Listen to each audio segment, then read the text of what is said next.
Hey everybody, this is Perch. Hey, this is going to be one of those off the rail videos. You say you like them, so here we go.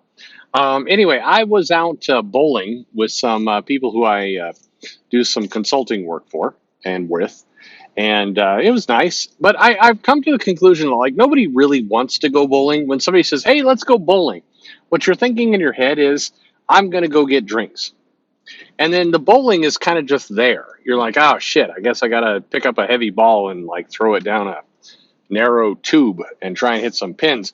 But nobody wants to do this. I mean, nobody really wants to do it. What they want to do is drink. And so I went to do this bowling with some of my peers and some of the people who work for me. And I'm like, you know what? I'm not going to pretend anymore. I'm not going to pretend that I'm here to do bowling. So I just carried my drink out onto the bowling. I'm holding the drink in one hand and the bowling ball in the other.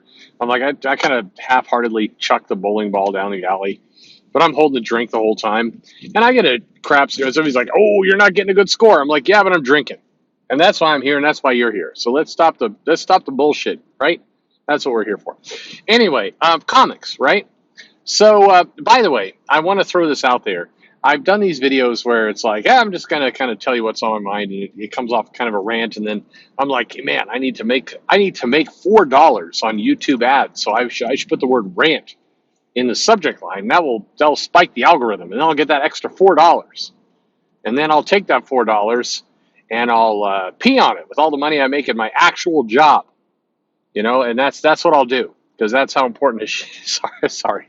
But I mean, when I do these things, I'm not one of those people who's like, oh man, I don't know what I said there. I was listening to some other channel. Somebody pointed me like, hey, here's another guy who does drunken rants. And I'm like, oh, okay. I guess we can listen to that. And I listened to it, and the guy's like does his drunken rant, but it doesn't. The guy doesn't sound drunk. He sounds like just kind of like he's wanting to rant.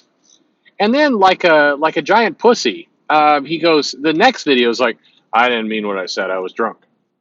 I want to tell you to all the listeners of this channel, I mean every word I say. I'm not going to use a drunk excuse. This is this is what I feel. So a couple people, I did this video about investment, and it was mainly me being kind of pissed off because people. I was watching this big argument going on about. Well, they spent $80 million. You mean they can't? You're telling me they can't spend an extra $20 million to put this movie out? They must be racist. I'm like, that's not how finance works, you big dumbass. That's why you're writing for BuzzFeed rather than actually feeding yourself and having a good life. That's not how things work. The sunk cost fallacy is a real thing, as it turns out. So I did this video, but I meant every word I said. I'm just saying it out there. The one thing I got to apologize for, and I will apologize for it, is that the word, when I said there are some people who are retarded. Now, okay, in fairness, the word retarded applies to two things. It applies to people who have were born with challenges, and I'm very sympathetic to those people. Look, you didn't ask for any of that. Your kids didn't ask for any of that. Your relatives. That's a bum deal, and so that's not cool. I totally agree. But it also, I think we need to come up with a really good vulgar word that means idiots, right? So the people who are not born that way, they don't have an excuse of genetics. They're just choosing to be morons. We need a good, solid, vulgar slur for those people. Idiots. We need one. And I'm perfectly willing to say that retarded is not a good word for that because it already has a pre-existing connotation. So I apologize for that. But we do need a good a word to apply for people who are stupid. I totally agree. And as long as I'm clearing the air, a lot of people got confused. I said, hey, by the way, this clarification is going to be both a clarification and a further insult all in one. Are you ready? I said that a bunch of the big YouTube channels are filled with a bunch of jackasses who say stupid ass things. And people are like, oh, he's talking about EBS. All right. So when I said really big YouTube channels, I'm talking like 500,000 subs or more. I'm talking about videos that are getting like 1 million views per video. That's what I'm talking about. Yes, there are some comic channels that fit that criteria. Not a lot, so you don't have to go, I wish Perch would just name names. I don't need to. There's not that many in that category. Look it up. You'll figure it out. That's who I'm talking about.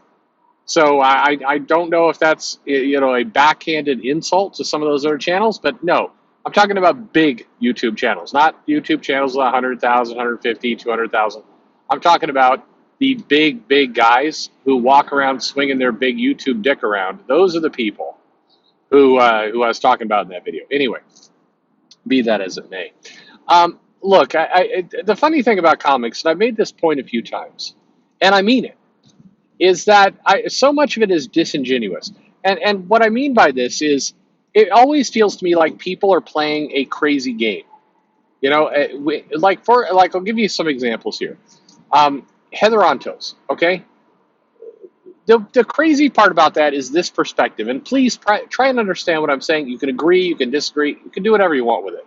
But here's my perspective on Heather Ontos. Heather Ontos is a editor who worked for Marvel, rolled out of Marvel, went to some other job. I'm not even esports or some. I'm not even clear. And then went to, I think, Valiant, and then is left Valiant and went to IDW. And at IDW is managing Star Trek. And right now I'm literally patting myself on the back for remembering all that because honestly I don't care. Like several parts of that career journey have nothing to do with me. I don't give a remote shit about any of those. But what's funny about that is twofold. One, the people who get really hung up on Heather Ontos. I mean, the amount of videos and talking about Jesus Christ, who cares? Who cares at that level of influence? Oh my God, you're an editor at IDW managing Star Trek. Who gives a shit? Seriously. I'm like, you have zero impact in the industry. And by the way, if you're in there going, yeah, but she creates a Whistler campaign and has a secret army of Ontosa-likes who are out there trying to manipulate comics, all I got to say to that is, fuck that. I mean, so look, if that's, first of all, if that's actually going on, then shame on any kind of comic publishers for paying attention to a editor of a comic that doesn't sell anything who talks on Twitter. If that's you, if you're an editor who actually gives a shit about that perspective and are responding to that, you're a moron. Okay? And then to the people who are overinflating that, come on, put it in perspective. Who cares? I don't know what you, the listener, the person who's listening right now, I don't know what you do in your life, but chances are you both make more money and have more influence in real life things than that person. So why are we why does she generate so much airtime? Fuck if I know. And by the way, now as long as I'm completely throwing people under the bus, the other fallacy in all this is the amount of people inside the comic industry, meaning comic writers, artists, other people, who can't stand that person. And I'm sorry if am I revealing any kind of secrets? Most people can't stand her. When I say most people, like 90% of the people I talk to, including the bit hey, here I'll spoil this. Tom Taylor doesn't like Heather Ontos. There, I said it. I know he's hit like on some of those tweets, but the guys talk shit about her like all over the place. You can deny it all you want, but you absolutely have. I'm sorry, and I know it's going to get back to you, but it's like, look, let's be truthful here, right? I can't. One of the things I can't stand about anything, comics or life, is the people who say one thing and in public and then do a different thing in private. And one of the biggest aggravations in comics being in the superhero genre, comic books are about heroes. They're about people who self-sacrifice. They're people who like truth, justice, the American way, honesty. We got to do the right thing, even if the right thing is hard. There's a choice between doing the easy thing and the right thing, and the right thing is harder. And it's even though it sometimes doesn't work out for us, it's good to do the right thing. That's what comics are all about. That's what the heroes are all about. That's what superhero books are all about. I mean, good Lord. One of the reasons that aggravate me about certain, current comics is that you have people like Spider-Man, who's spent 50 years talking about self-sacrifice and doing the right thing, and the way he's being written now, in the last 10 years or so, kind of, it's like, or you could just, fuck it, just do something easy. That's not Spider-Man. I mean, look, you can make the other stuff, the social agenda stuff, the SJW, anti-SJW stuff. By the way, somebody asked me the other day, it's like, there's a comment in the video, it's like, I don't understand, Perch talks about he's really railing against the anti-SJWs 1 minute, and railing against the SJWs and X. Here's the thing you're missing. What Perch is railing about is morons. That's what Perch is railing about. And morons exist in both groups. I'm sorry if that offends your your sensitivity, but there are idiots in both groups. Big time idiots in both groups. And I think let's call the idiots idiots. I don't care who you voted for. I don't care who you support. I don't care if you like comics, hate comics. Peter Parker is an amazing hero because he wore the feminism shirt, or Peter Parker is a giant cuck. I don't care where you sit on that spectrum. If you're an idiot, you're an idiot. That's a common ground in all that. Anyway, people work way too hard trying to figure this stuff out. It's like, I don't understand. Perch is on one hand insulting these people, on the other hand insulting the other people. I don't know what to do. It's like, hey, the common denominator is morons. That's the common denominator. You a moron? Yes, that's what's annoying, right there. Pretty simple. Anyway, it cracks me up though that comics, for superhero comics in particular, for a long time have been about heroism. And then, we get these we get this public behavior from a lot of the people who work on comics, who will say things like, I totally support Mark Waid. Mark Waid is a champion in the industry. And then behind the scenes in DMs and other things, and I've gotten plenty, will say things like, God, that guy's a prick. I can't stand him. I'm not surprised that this is all going down because that guy is a class A jackass. He's annoying to work with. He's a pain in the ass. That's the stuff that drives me crazy. I read an article from people like, you know what? One of the best things in the world is working with Brian Michael Bendis. He's such a legendary, a luminary. He does great work. But in private, people are like, hey, this jackass deliberately doesn't get back to his editors, and he purposefully turns in his script at the last minute so changes can't happen, and he tends to take credit for things he didn't do. And I mean, like, okay, pick one. Pick a lane. Either he's an awesome mentor or he's a jackass. Like I'm going to do both. And by the way, I can respect the idea of professionalism, and you're in public. It's like if you don't have something nice to say, don't say anything at all. I get it, and that's fair. If you don't need to go around being a raging asshole all the time. You can be a stand-up guy.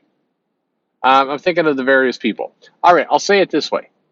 Scott Snyder is somebody who is on game. Like if you talk to him, if you go to a convention, you go to an after party, or go something to Scott Snyder. Scott Snyder is positive about the industry. One thing you will not see out of Scott Snyder is somebody going, and now that we're in private, let me tell you all the reasons I fucking hate Tom King. You don't hear him say stuff like that, and I can respect that. It's like if that's your style. In fact, if anything, I admire that. Good for you. You're professional. What gets me is the various people who are like on Twitter will say, man, this person's a champion of the comics. Wow, what a great announcement. I love this person. And then behind the scenes are like, fuck this person. Their writing is terrible. And so to me, sitting here in the sidelines or as a retailer selling comics, whatever it happens to be, it always cracks me up that I can come on social media for a 40-hour period and I can see a bunch of comic creators like patting Vita on the back. You're amazing. You're amazing. You're amazing. But behind the scenes, like, oh my God, they can't write shit. The work is terrible. Absolutely terrible.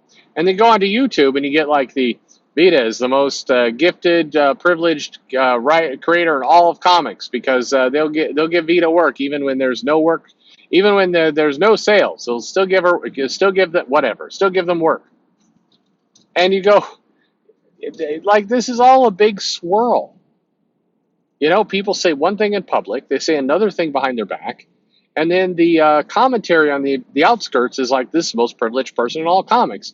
And you sit there, if you see all three of these camps, you're like, fuck it, this thing is insane. That's where I wind up getting to.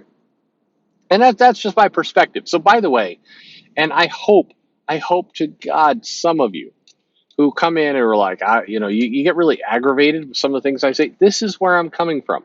I am a Open book. This is this is my this is my perspective. It's all kind of silly. Here's one thing, and this is the world I live by. And this is, I know it's hard for people to adopt this personality, but I'll tell you, this makes me happy, and I don't expect you to hold the same view. It's just mine. If you have the same view, good for you, but this is just my view. If you produce a comic, meaning you actually go through the work of writing a script, getting an artist, maybe you were the artist, you get it inked, colored, printed, distributed, out it goes, get into the hands of people. You have an idea, you put it on paper, you print it, and you get it out into the world. If that's you, if that's something you do, and I don't care if you are, I don't care if you're Richard C. Meyer, I don't care if you're Gail Simone, I don't care if you're Vita, I don't care if you're Eric July, I don't care who you are. If you produce a comic and hand that comic out to people, you put that comic out into the world, you're in the positive side of the world for me. For me, you're like, if you have a point system, you're like, you plus 100 points. You're on the positive end of the ledger. Now, you can certainly be a jackass and reduce that, but people who actually produce and ship their shit out into the world are brave. They're people who are saying, there's a lot of shit that goes on in the world. I'm putting myself out there. This is my work. This is my comic. This is my story. Here you go. If you have the bravery to do that, whether you're a big name, small name, whoever you happen to be, if that's you, you've produced something. So whatever the bullshit comes along, good for you, because you made something. A lot of people cannot claim that. A lot of people, they talk a big game, but they don't produce something. They don't produce anything. Me, I produce some things. I've sold comics, but I will always tip my hat of respect to somebody who puts something out. Now, that doesn't mean, by the way, if you have never put anything out, that doesn't mean you can't criticize. That doesn't mean you can't compliment. Of course, you get your opinion, you get to do whatever you get to. But when the world comes of comics, and I find a lot of people like to throw shade at various creators and other people. But if you went through the effort to actually put a comic into the world, whether I liked it or I hated it, I do have to give you a nod of respect for doing it.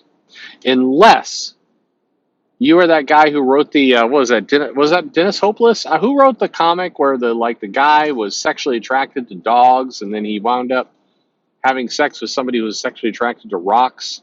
Or Love is Real? Unless you're that guy. Fuck that guy. That I'm sorry. Even though he produced something, that was stupid.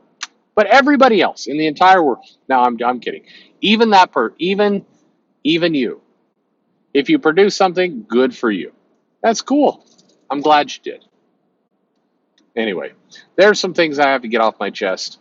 I've got a comic review coming up for, I'm just going to review a bunch of silly comics because that sounds like fun to me. And I got this email. It's like, if you want your YouTube channel to grow, you should try and be more serious. Fuck off. Thanks for listening.